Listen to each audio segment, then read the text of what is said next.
Well, that's it for today, guys. Thank you so much for hanging out with me today and listening to another episode of The Kill File. If you want to share your thoughts on what we covered today, suggest a case for me to check out, or if you're just bored and looking for something to do, you can head over to The Kill File's social medias and reach out. We're on Facebook and Instagram as The Kill File, and we're on YouTube and TikTok as The Kill File Podcast. Also, feel free to check out our website at thekillfile.com, where you can learn more about me, your host, and a little bit more about how The Kill File got started. I love hearing from you guys. Come back on Mondays, wherever you listen to your favorite podcasts, when we will cover another case on The Kill File. Hey guys, welcome to episode 17 of The Kill File. Bye. Before we jump into today's story, I wanted to tell you guys that this week we hit 300 followers on The Kill File's Facebook page, so that was really exciting.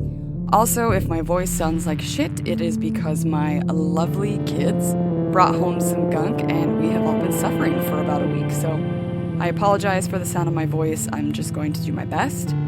I hope that you guys will continue to spread the word about The Kill File as more episodes roll out. Yes, we are new to the podcast game, but we are going to continue to grow and continue to get better and better. Okay, so today's episode is going to be a doozy. I am just going to warn everyone now that this one does involve children, young girls. I believe the youngest was aged 8, and the oldest victim that I saw was, I think, 22. Now, with that said, I will say that there isn't a huge portion of victims' descriptions or crime scene descriptions, so it won't be like a long time of hearing horrible things. There's not a whole lot of description about the actual murders themselves, just kind of how the victims were found. Today, we are going to be covering Daniel Camargo Barbosa, aka the Sadist of El Charquito, among a few other nicknames. He was one of Colombia's most infamous serial rapists and serial killers.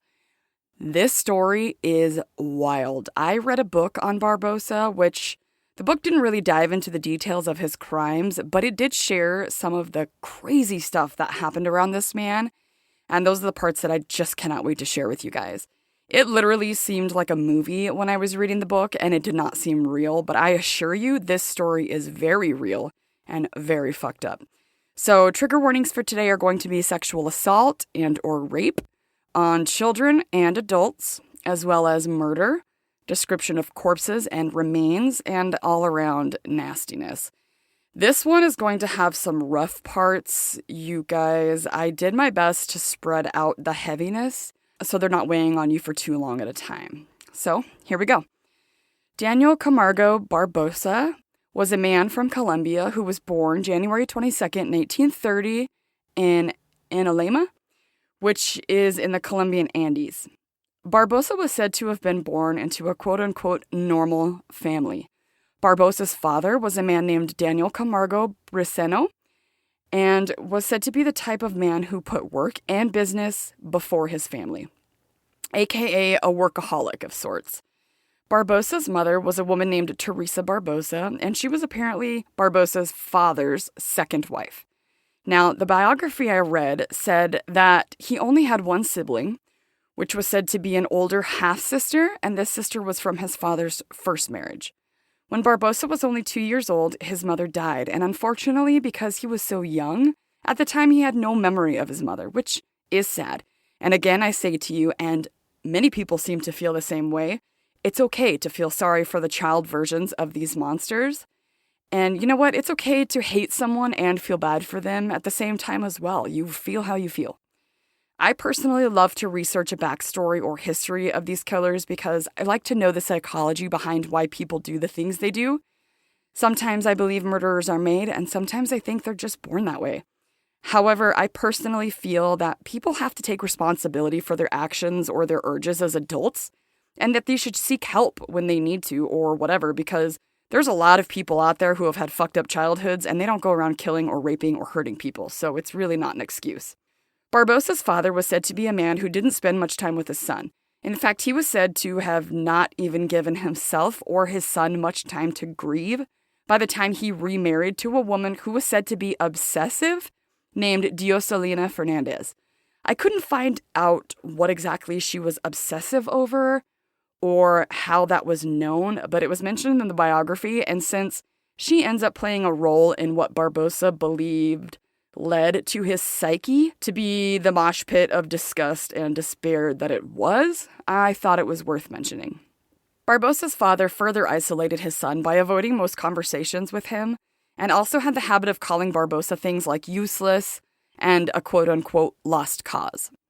Barbosa himself was said to be a smart child, and then of course was also smart as an adult, albeit a fucking monster. It was said that his IQ was actually 116. Soon Barbosa wanted absolutely nothing to do with his father, and his father seemed to like it that way as well, which is sad. However, Barbosa's stepmother, Dioselina, was another story. It was said that the thing that Dioselina wanted the most was a daughter. So when the news came that she was unable to have children herself, this is when Barbosa's life would take a turn for the worst. When Dioselina married Barbosa's father, she herself was still in adolescence and was said to be not as responsible as one would like when raising a toddler. After finding out she herself would be barren, she seemed to find it more and more difficult to properly take care of Barbosa. I don't know if this was anger about her situation or jealousy that her husband already had a child and she didn't give birth to it. I'm not sure why she couldn't just take care of Barbosa as if he were her own, since he was barely 2 and his mother had passed away. I will say that I can't even imagine the devastating news of not being able to have children. Oh my God, that is something that I am so grateful for personally. But there did seem to be a baby boy in front of her needing a mother and a woman who desperately wanted a child. Unfortunately, this would not be the case for Barbosa, as she apparently wanted a girl, not a boy, and it was well known. It was said that his stepmother would force Barbosa to get undressed, and then she would hit his bare butt with a bullwhip until he bled. It said that Dioselina seemed to like when her husband was away, which was often, because she seemed to enjoy taking out her problems on her stepson. She did things from neglecting him emotionally to beating him with her belt. She seemed to be the one who really shaped Barbosa's childhood. After learning these violent behaviors from his stepmom, he himself would sometimes act out in school by picking fights with other kids and had what was said to be violent tendencies. And if his childhood is to be believed, then it's not hard to understand why. It was thought that he was just releasing some pent-up anger about his stepmother onto other children, and unfortunately was just spreading the cycle of abuse all over the place.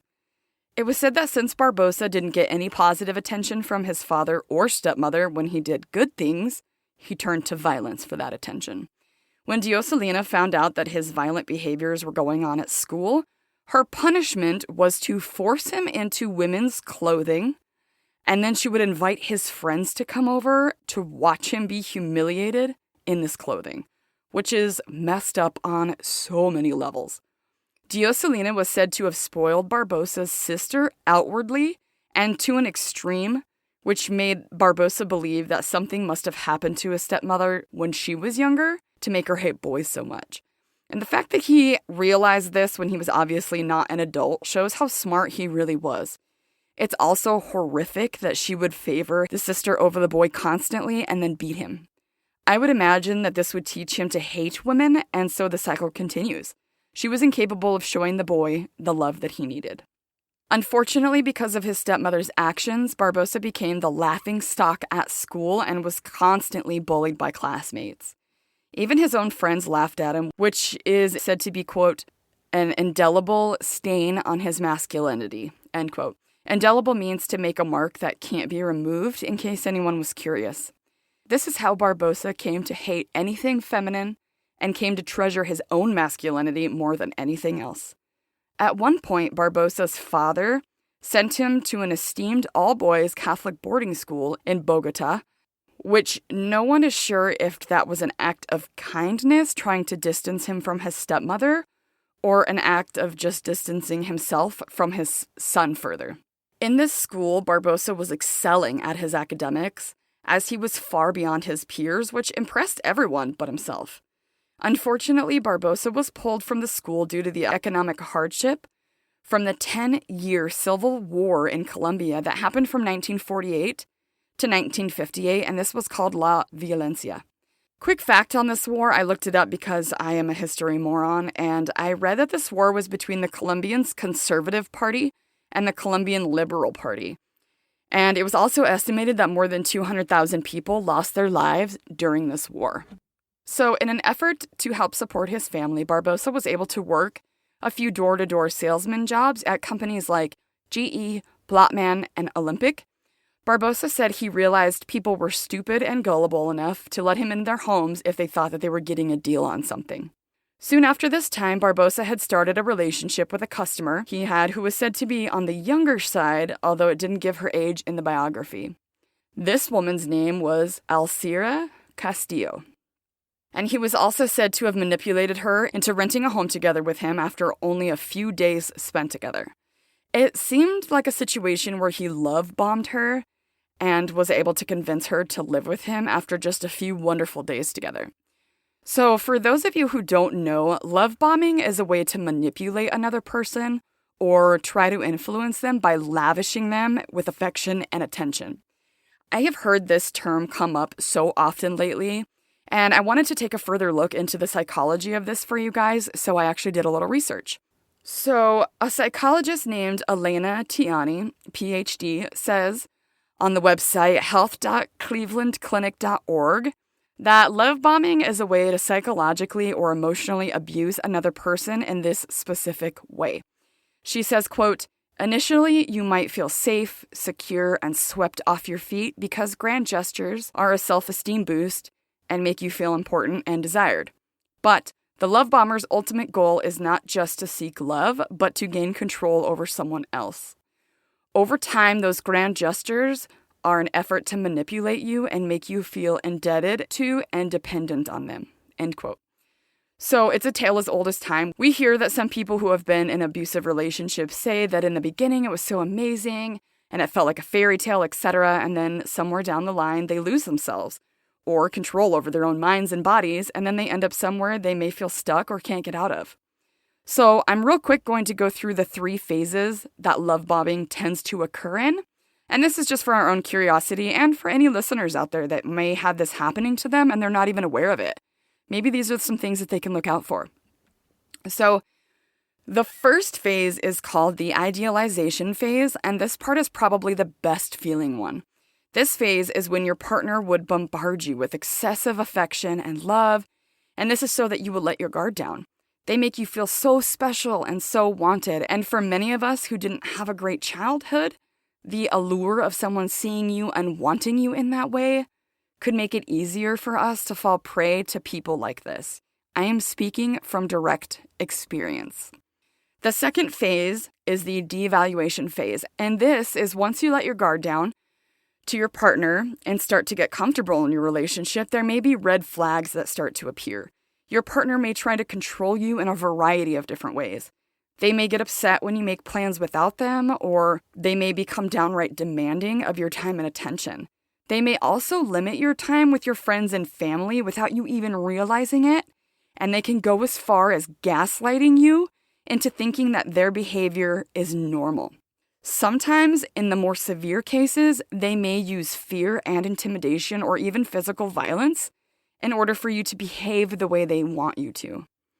For anyone who doesn't know what gaslighting is, because this is another word that we hear often, and I know there's a lot of people out there that don't understand it, and I didn't at first either, but I wanted to explain it to anybody because you're probably going to hear this more and more. It's when someone manipulates another person into doubting their own thoughts and perceptions on something or experiences, and people who gaslight another may even try to manipulate someone's understanding of those events. So, just for an example, let's say that you're having a fight with your partner and they push you down the stairs. Now, if that happened, get the fuck out. I'm just using this as an exaggerated example for people's understanding. Okay, so you fell down the stairs and you know for a fact that your partner got angry and pushed you. If your partner was trying to gaslight you, they may say something different happened, like they went to put their hand on your shoulder or just stepped closer and bumped into you and you accidentally fell. And they push this narrative so hard and so convincing that you start to question your own version of what happened, even though in the back of your mind, you know exactly what happened. But now you're questioning. That is gaslighting.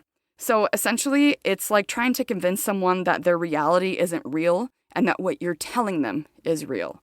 In my younger years, where I didn't make the best decisions, to be totally honest, I think I probably did this to people out of manipulation, and I didn't even know there was a term for this.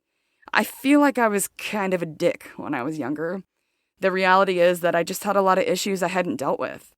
On the flip side, this has happened to me many times in my life, and I can tell you from experience, you feel like you're going crazy. It's like you need an anchor because you know what happened or you know what is going on, and someone is trying to manipulate you into feeling a different way or telling you it's only you that's this way, etc. It is fucked up and it sucks. But if you surround yourself with the right people in your life, you will have anchors that see the truth. So, the last phase of love bombing is the discard phase. And this is when you may confront your partner about their behavior, and you may even try to reset some healthier boundaries, and your partner may try to avoid their accountability and refuse to cooperate or compromise, or they may just leave the relationship, which can leave you feeling disoriented or feeling confused, or like you somehow failed in trying to fix things. I'm here to tell you that if you are trying to set healthy boundaries with someone in your life and they leave the relationship, then you are better off without them, and you don't need to feel bad or feel like you did anything wrong. This is not just for intimate partners or sexual partners. This is all kinds of different relationships that this applies to. I am also speaking from experience in this matter as well. People like this do not like to give up their control over you, and instead of loving you enough to work through the things or figure out a healthy way to fix things, they just abandon you. And that is not someone that you want in your life anyways. You are better off, my friend, because that person is just toxic. So the last thing that I'm going to say about this love bombing before we get back to the story is that the act of love bombing itself is usually something that is driven by a person's own insecurities, their dependence on other people, and their own inability to trust others. Love bombing is most often associated with people who have anxious or insecure attachment style, or NPD, which is narcissistic personality disorder, and sometimes it's even picked up from one's own parents. For example, a passive-aggressive trait that stems from their own past abusive and toxic relationships. And it can also be, quote, a side effect of unresolved childhood trauma, though this isn't always the case, end quote. Now, back to Barbosa. So, Barbosa was able to essentially, in my opinion, love bomb this young woman, Alcira, into moving in together after just a few short days that were said to be wonderful for both of them. For a while, the relationship went well, and a couple was happy, welcoming 2 children in the coming months. Unfortunately, the happiness was not meant to last. One evening, while Barbosa was out working his job, which at the time was to go door to door to sell catalogs, the weather took a turn for the worst and a storm began. Completely drenched, Barbosa decided to head home as he couldn't continue on, but when he reached his house, he found his wife in bed with another man. Surprisingly, he didn't bust down the door in a jealous rage, but instead, he waited outside for the man to leave his house. When the man left, Barbosa went inside, packed his things, and left his wife and kids in search of a new life. Which, as awful as it would be to walk in on your partner cheating on you, and how upset you would be, I think he's still a shitbag for leaving his children. It's not their fault that the mom made the choices that she did. This was said to spark something inside of Barbosa where he would later become obsessed with women's virginity. So, it was said that Barbosa was somewhat of a thief, and unfortunately for him, this would catch up to him on May 24th, 1958, when he stole from a tailoring shop that was owned by one of his clients, which to me is just bad business. Duh. Well, he was caught, and despite the fact that he is a master manipulator, he found himself in a minimum security prison, but this wouldn't be for too long. When a security guard got caught up in something else, Barbosa grabbed a folder off the desk in front of him and acted like an official and walked right out. Wild. I guess the authorities didn't care enough to try and put him back in jail again, so they just left it alone. Now, something I'm going to tell you guys about this case is that the authorities, laws, and sentencing laws of these countries that we're going to talk about are absolutely insane to me. And honestly, that is what drew me to this case. This is the case that I didn't know involved children, and I had decided not to do. but I had forgotten that I already ordered the book, so I figured that I would just do it at some point, and although I didn't care for the book myself, not because of the crimes, because thankfully there aren't many details known about the crimes themselves, but the book, in my own opinion, was an awful read. And although I forced myself to read it, it was all over the place and didn't always make sense. I don't want to be rude to the author, so I'm not going to name the actual biography or the author, but 1 out of 10 I do not recommend. However, there were a few parts in the story that, although written about horribly, struck me as interesting, so those are the parts I couldn't wait to share with you guys. Some of the things this guy goes on to do are horrific, and the lack of law basically lets people like this monster be able to do these things they do without a huge consequence. So after Barbosa had escaped jail, he found himself to be in love again.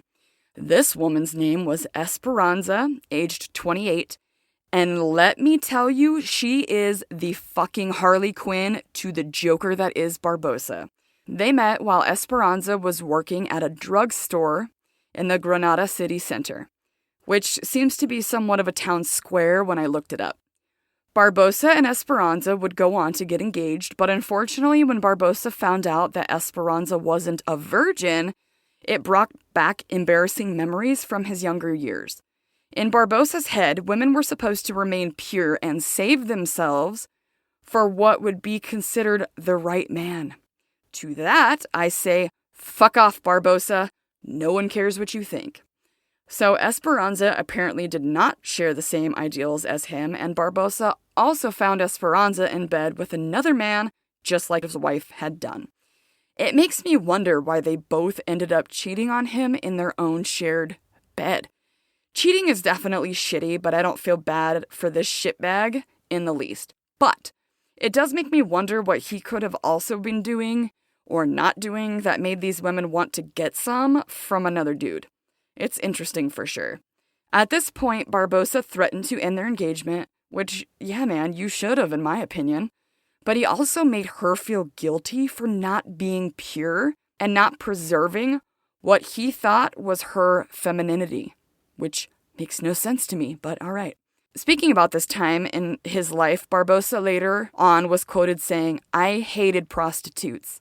They disgusted me. I feared venereal diseases and their ravages.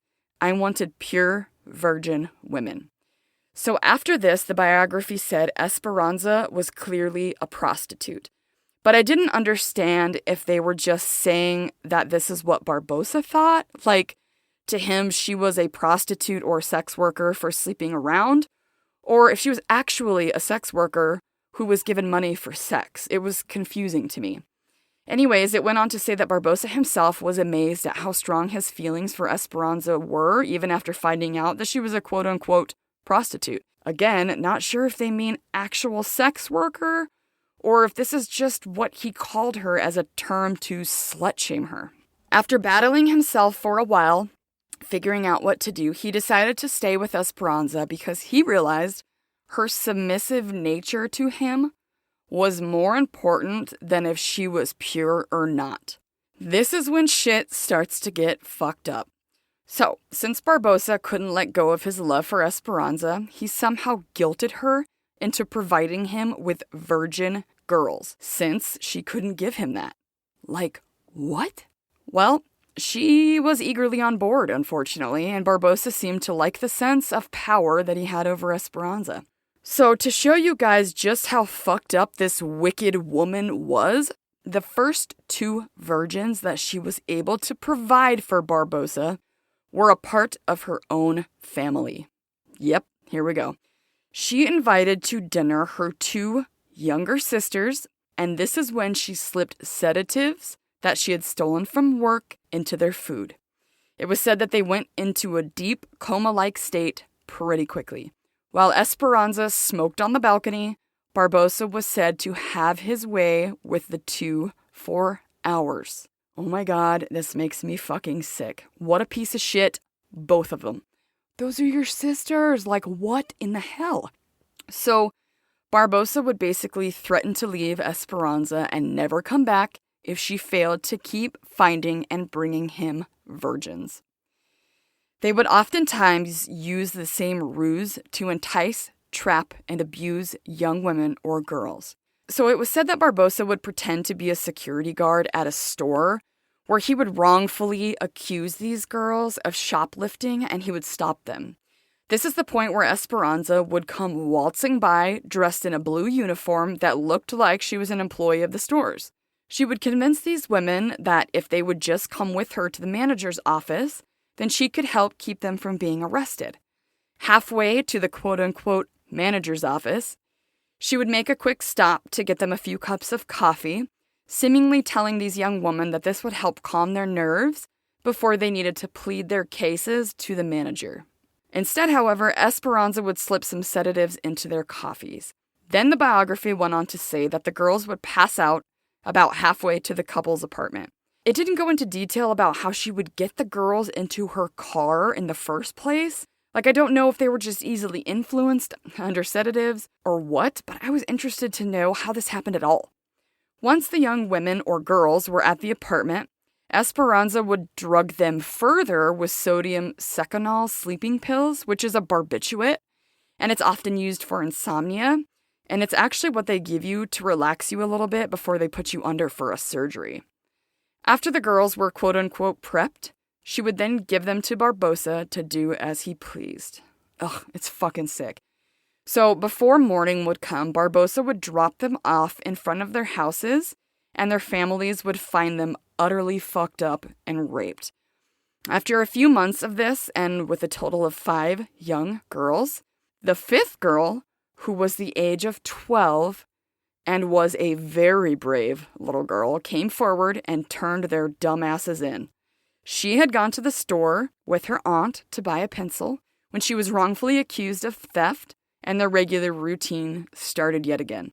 Except this time, when they dropped this little badass off at her home, she knew she had been raped and reported him to the authorities. Which, good for her. I am so glad that she was brave enough to do this. Within a few days of this, Barbosa was arrested by undercover officers who were looking for him at the shopping centers. When Barbosa was asked to identify himself, he tried to bolt out of the store when he was shot in the leg twice by an officer. Esperanza handed herself to the authorities as his accomplice, to which she then said if they would not press charges, she would confess the crimes. However, when she confessed her part in the crimes, she basically made it seem like her involvement was very minimal and that she was manipulated by Barbosa, which to some extent I'm sure she was, but to try and pretend that you're some innocent flower after being abused when you actively helped and committed crimes as well is just gross. So Barbosa was convicted of sexual assault in Colombia, and this was on April 10th, 1964, which would put him at the age of 34 years old. Unfortunately, the judge who presided over this case was a lenient one, and due to the lack of strict laws on femicide, he was only sentenced to 3 years in prison. Barbosa at the time promised to change his ways and become a better person, but when a new judge was given precedence over this case, the new judge was much stricter.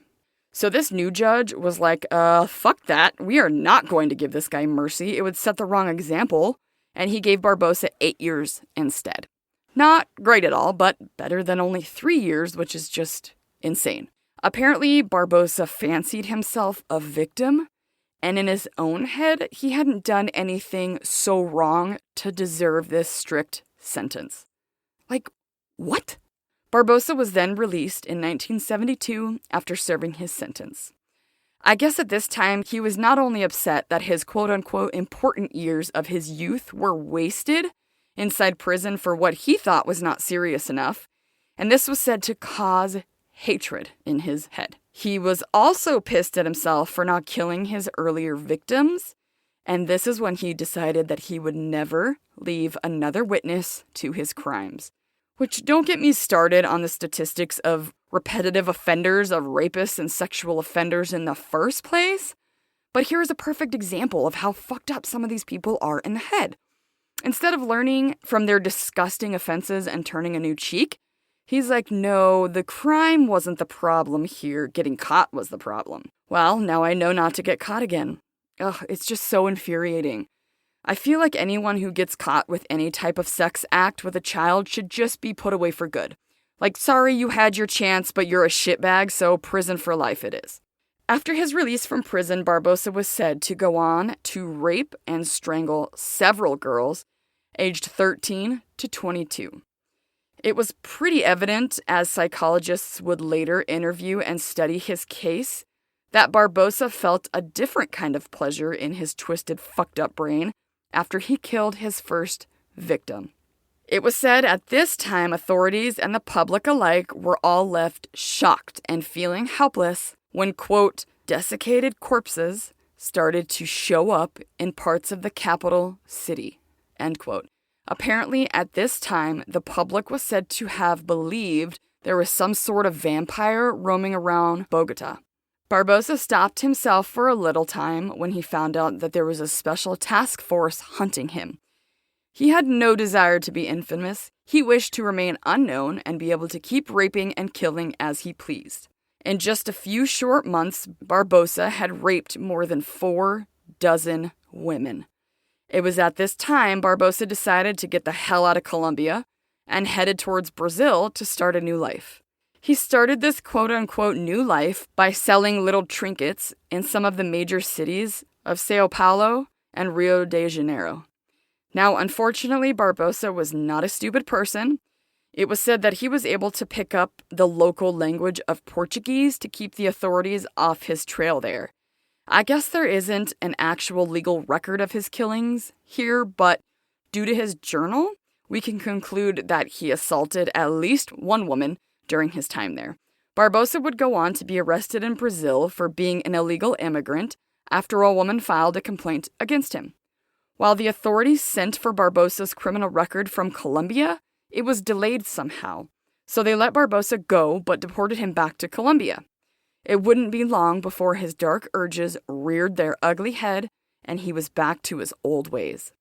Barbosa was said to be going past a school when he kidnapped a 9-year-old girl from Quevedo, Los Rios Providence, Ecuador. He then proceeded to, trigger warning, rape and strangle this poor little girl. Police were somehow able to figure out some clues as to what was going on because at the time he was selling TV sets and he was going to door near the victim's remains, and he realized his error and had to go back for the TV before someone figured out it was him. He was then caught trying to bury the girl's remains. This is when Barbosa would be sentenced to 25 years in prison. That was on a volcanic island of Gorgona, which is said to be on the Pacific coast of Colombia. I guess this prison was known for its high boundaries, which nobody was ever able to climb, yet. Barbosa spent hours and hours on an intricate escape plan. You guys, this next part is fucking nuts, and it sounds like a damn movie, and it's not. It's real life. It is just wild. So this sick, albeit smart fucker, learned the tides of the waves and wind speed in the area of the prison, and he built a damn pointed canoe from wood that he gathered from outside of the prison.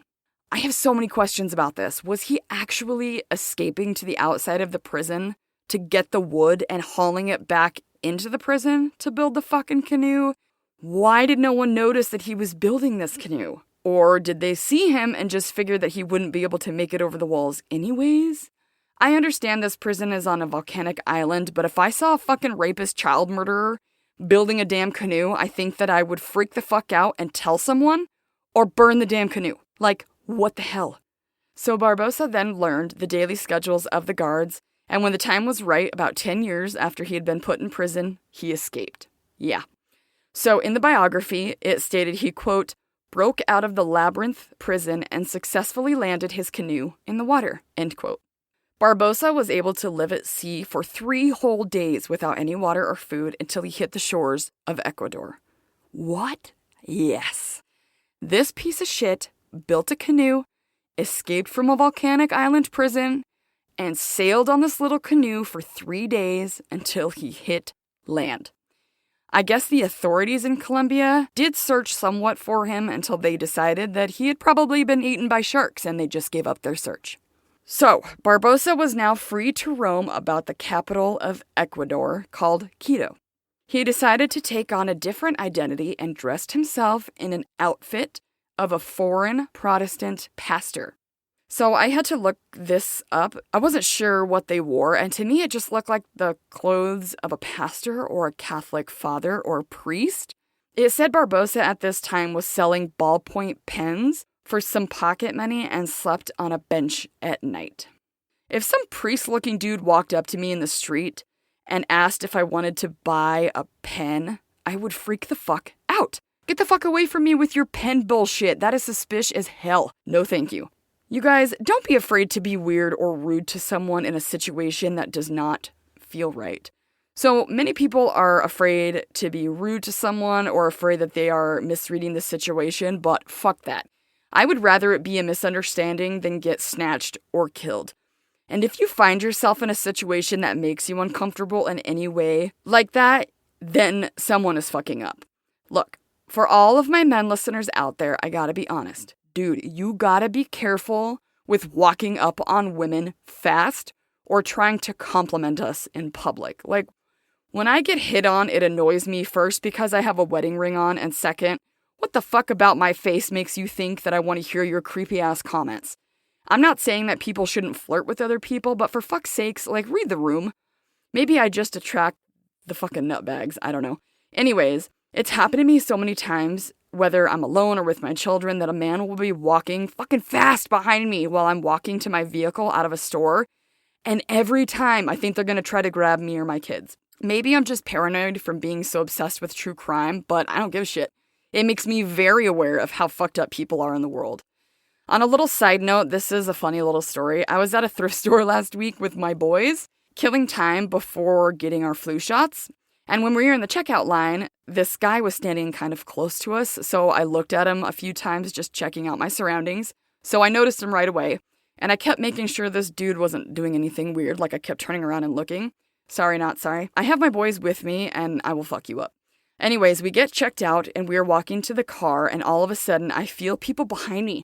And not only is the guy who was behind us in line coming up quick, which weirded me out because there was no way that he could have checked out that fast, but also simultaneously, there was another guy walking really close with these dark sunglasses on, and in my mind, I shit you not, I was like, this is how it's gonna happen. They're gonna grab my kids. Like, in my mind, it was one of those horror stories that you've read or heard about where people work together to target women and children in stores, and then someone working with them is in the parking lot waiting to snatch whoever.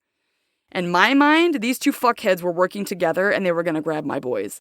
I made sure to be behind my kids, and I was straight staring at these two fuckheads in the face like, I see you. And finally, one turned off to his vehicle, and I watched until he got in, and the other one walked past us and went to his vehicle, which was a work van parked right by us. I stayed outside the car until my boys got in, as I often do, just to make sure, but shit, I thought for sure it was happening, and it scared the absolute shit out of me. These two men probably thought that I was a fucking nutbag, but I don't give a shit. Men, don't walk up quickly on a woman when you're walking in a parking lot. I'm telling you that it makes us panic and it freaks our shit. Or at least some of us. And I'm uncomfortable if you're too fucking close to me. Like, get the fuck out of my bubble. Okay, that's the end of my rant. I had to get that out. So, back to Barbosa. As he was dressed up like this pastor, he would carry around a Bible under his arm, and he would go up to younger, lower-class women or defenseless girls, offering them money in exchange for their company. Barbosa would manipulate these women or girls into believing that he was a calm and healthy-minded man. He would even go so far as to convince them that he was recruiting women to build a church, which is fucking weird in itself. Like, what? It was said that, quote, with his aged appearance, average height, feeble build, and calming demeanor as a servant of Christ, no woman would ever have suspected him of being the sadist of Charquito that was being circulated in the newspapers, end quote, which is fucking terrifying. One woman named Maria Alexandria Velez spoke to how he presented himself when she herself almost followed him to her inevitable death.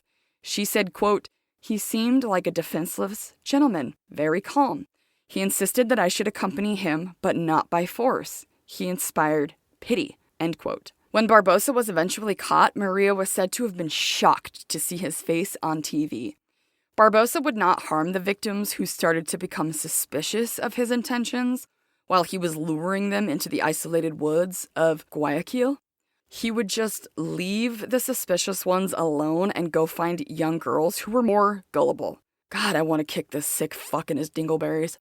So, while the newspapers were headlining the stories of this sadist or monster that was killing so many young girls, the SIC, which is the Criminal Investigation Service, had actually suggested that young women should dress modestly to reduce any temptation of the sicko kidnapping or raping them. Which, while I understand why they would say this, makes me so fucking mad. The biography went on to express that in history, accusations of rape has usually found itself tied to the victims instead of these predators, which is surprising. I absolutely agree, though. You hear it all the time. People say, oh, well, she was asking for it the way she was dressed, or she shouldn't have been walking alone at night. To me, that is straight up bullshit. Now, do I walk alone at night? No, because I know these sick fucks are out there. But it's complete and utter bullshit that we shouldn't. Women should be able to wear whatever the hell and walk whenever the hell or wherever the hell we want without being bothered. It's crap. The predators are the ones that need to get a grip on their own desires and be able to control themselves. I hate that us women have to live in fear. And for those of you men who are good men and keep your shit in check, good for you, and thank you for being an ally for women. One good thing about being a curvier woman myself, motherfucker, if you're gonna try to nab my ass, it's gonna throw out your fucking back because I'm no twig, and I'm not afraid to pluck your damn eyeballs right out of your face. You better bring your A game.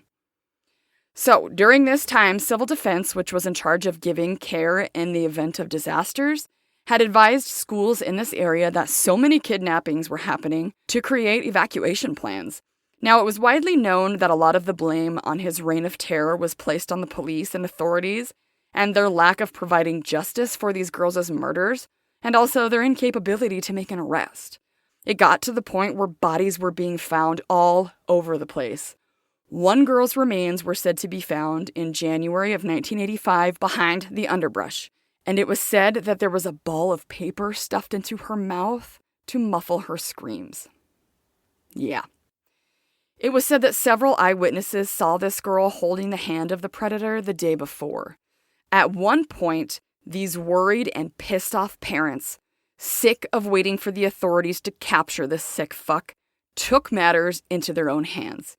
They created what was said to be quote-unquote a children's avenging army, which was said to shoot down an alleged rapist in just a few days of starting. I absolutely loved the idea of these parents taking matters into their own hands and banding together to stop this sicko, but I didn't like that they murdered an alleged rapist. I was hoping that they were just helping in the search for Barbosa or coming together to protect the children, but I can't get behind killing people that are alleged bad men. I can understand their want to take this fucker out, though, and they probably hoped that it was Barbosa and that this would stop. But unfortunately, it wasn't, and this continued, which is why they should have probably just made a citizen's arrest and brought him to the authorities for an investigation.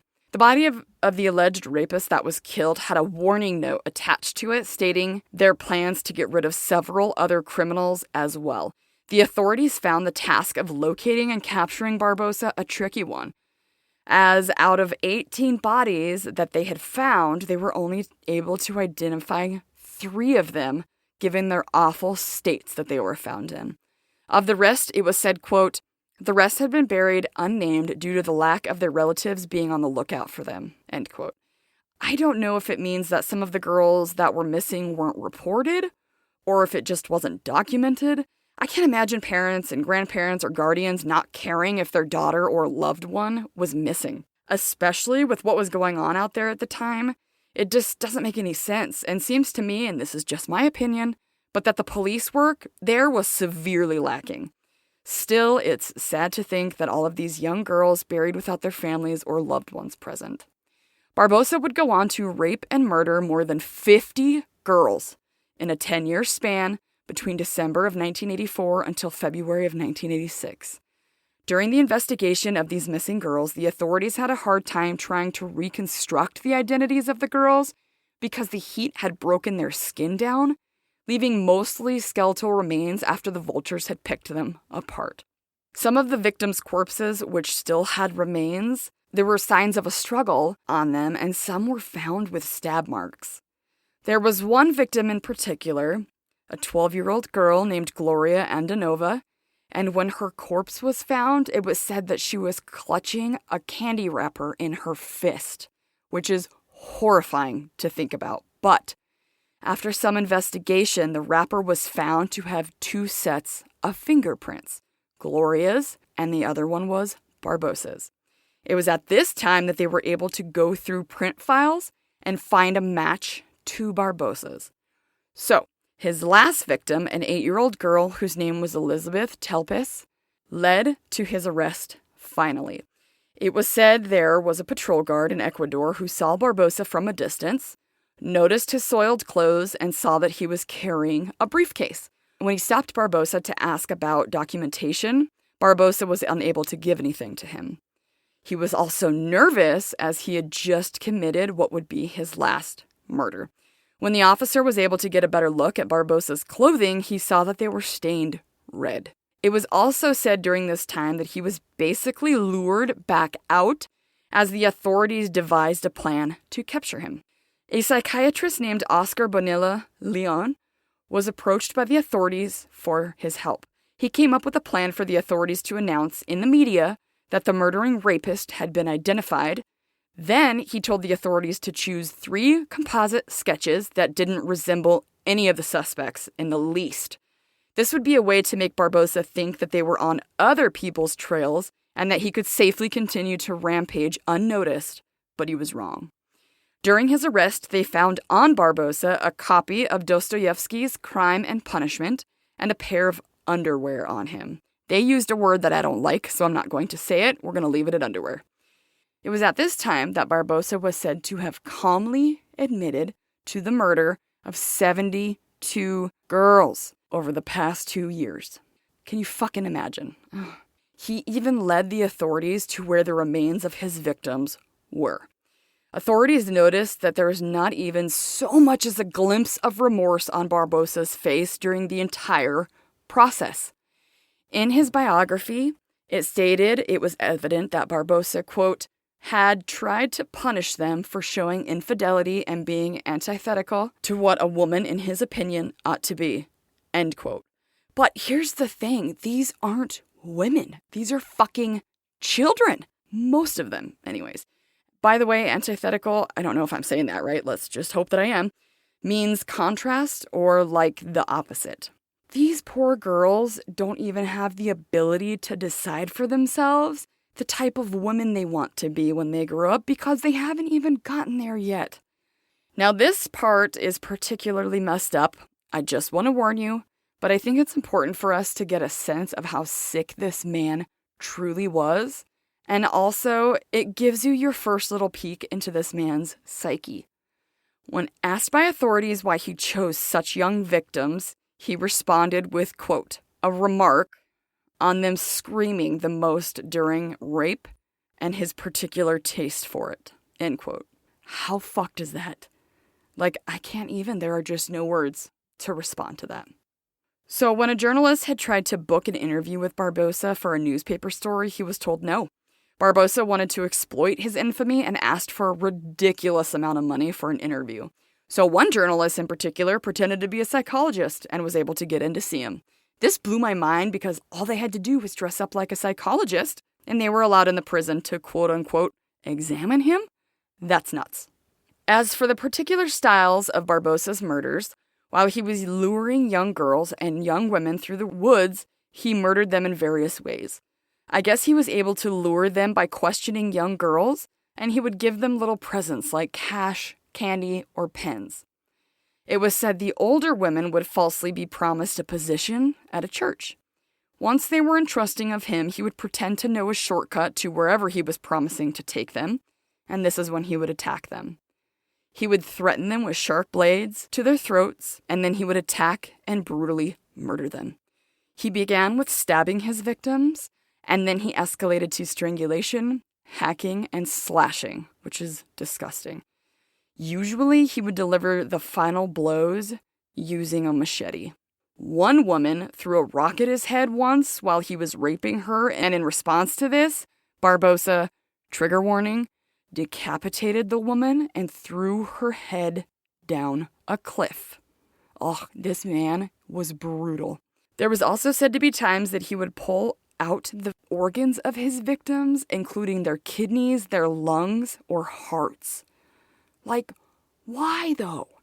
That is just a whole other fucking level of sickness. Oh my God. It was also said that he would sometimes steal these girls' or young women's valuables and sell them for money. It was said that Barbosa was obsessed with the smallest details of his victims, that he would remember their scars, their tattoos, and even moles.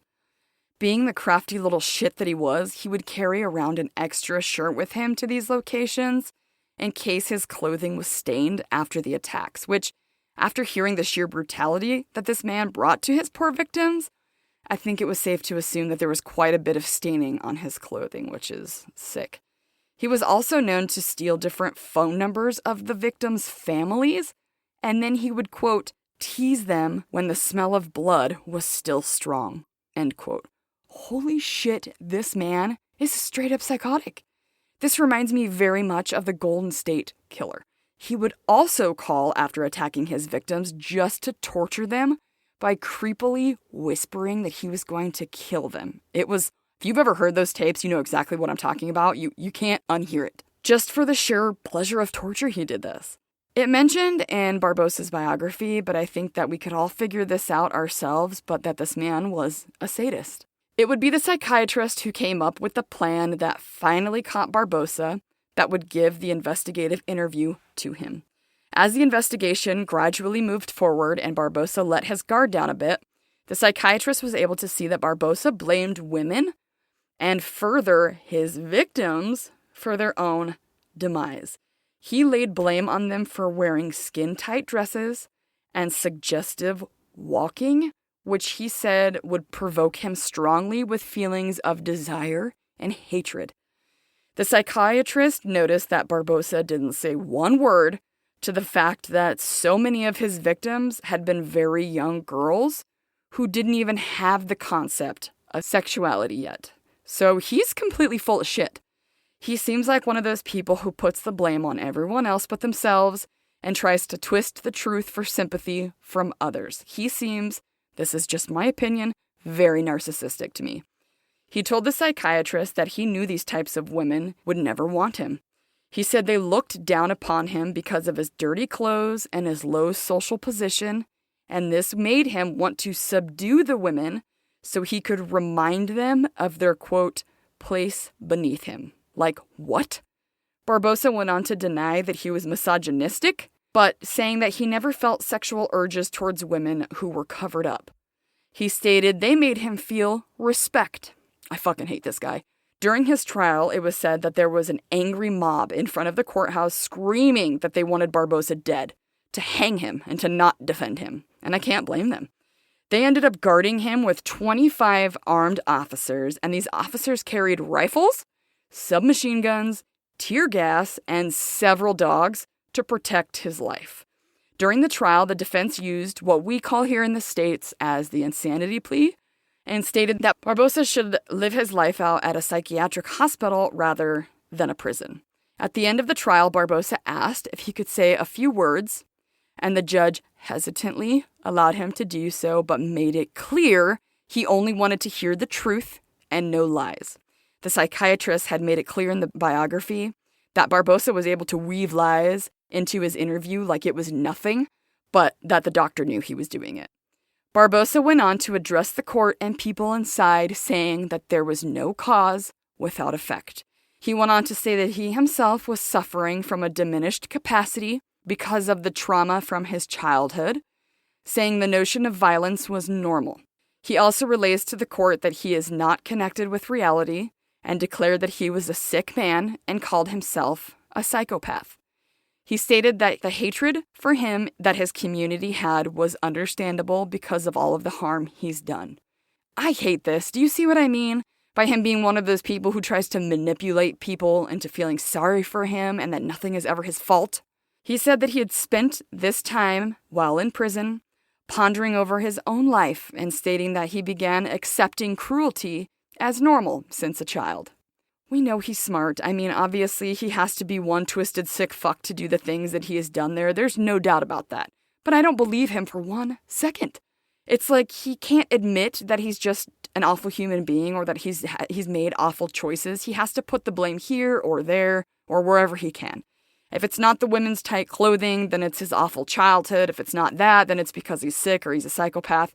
I think he knew exactly what he was doing. It said that during the interviews and evaluations, he was diagnosed with a bunch of different personality disorders, and I'm willing to bet one of them was narcissistic personality disorder, and even went as far as saying that he was upset at the lack of rehabilitation that he received during the 5 years that he was first in prison after, and then the 10-year stint he did after that. He stated there was a lack of treatment in prison. It's like he wanted someone to do the work for him instead of seeking help for his problems he was clearly aware that he had. Again, blaming the system or society or his childhood for his actions. Going as far as saying that he believed that women wore the clothes they did to deliberately arouse men, and he made it quite clear that he was unable to control his frequent sexual urges. At one point, though, he showed his hatred for humanity, as he said there was nothing that, quote, pleasured him more than pouring into the eyes of his victims as he raped them, as they screamed, and as he told them to shut up, as they went through cutting anguish while he smiled, end quote. Yeah, that's fucking sick. Now this part is really going to piss you off. Believe me, it made me furious. After his trial, after he happily confessed to all of his rapes and brutal murders, he was sentenced to only 16 years in prison. 16 years. That's it. That was law in Ecuador at the time. However, since the laws have changed and they are stricter, however, many feel they're still not strict enough. When I looked up these laws in Ecuador, I found that rape now is punishable with up to 22 years in prison, and for rape that ends in murder is 22 to 26 years in prison, which still seems lenient to me. Not only was Barbosa only sentenced to 16 years in prison for the murder of 72 girls, but he was actually given 2 years time off of his sentence for good behavior. Yep. So he would only have to spend 14 years in prison and would be let out to do whatever the fuck he wanted. While some people at the trial were said to have sighed in relief at this sentence, others were pissed at its leniency. Many were said to have tried to devise plans to kill them on their own, fantasizing about poisoning his food or cutting him into pieces for his sadistic crimes. Unfortunately, he was hardly ever left alone at his maximum security prison. Fortunately, when he was less than 6 months away from getting out of prison for his crimes, he was assassinated by a fellow inmate who turned out to be the cousin of one of his victims. Yes! Now, I don't condone murder, but in this case, I am so glad this guy took this sick fuck out. He was about to get out and wreak havoc all over again because people like this, they don't change. They just don't. I guess Barbosa had requested to be transferred somewhere else with extra security for his own safety, saying, quote, despite everything, I do not deserve death, end quote. Are you fucking kidding me? No, your victims didn't deserve death, but you fucker, you absolutely do deserve death, and you didn't suffer enough if you ask me. However, as said, when the cousin grabbed Barbosa by the hair and was ready to stab him, he begged for his life. Still, though, that's not enough. Well, my friends, that is the awful, harrowing story of Daniel Camargo Barbosa, serial rapist, serial killer, pedophile, and straight-up shitbag. So this story was very interesting to me because it opened my eyes to how scary the laws are in other countries. For one, shit, I thought our justice system was fucked. But 16 years? That's terrifying. And yes, it's a little bit better now, but not by much. It was also intriguing to me to see how this guy's psyche worked. There was a lot more detail of how he blamed society, his childhood, and his own mind for his actions. Again, evading acceptance of responsibility. But I only included a little bit to show you how his mind worked, but I left the rest because I don't really give a shit what he thought.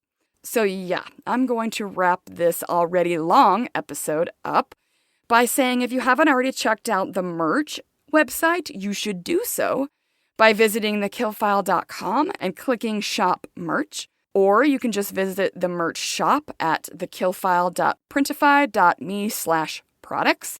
Printify is Printify. The hoodies on there are awesome. I absolutely love my Killfile hoodie. I wear it all the time.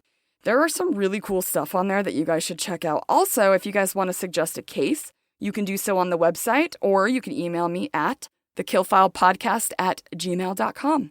And don't forget to follow us on our socials for updates and pictures.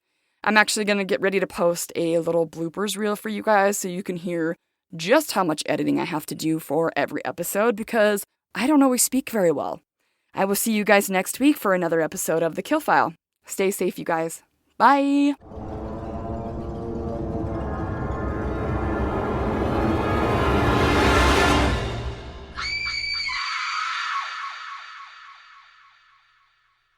Welcome to The Kill File, your favorite true crime podcast. I'm your host, Brittany, and each week we will explore the dark corners of true crime, unsolved mysteries, and murder. Join me as we uncover secrets, investigate evidence, and dive into the chilling details of some of the most fascinating cases. Get ready for a journey into the dark unknown, because in The Kill File, nothing stays buried forever.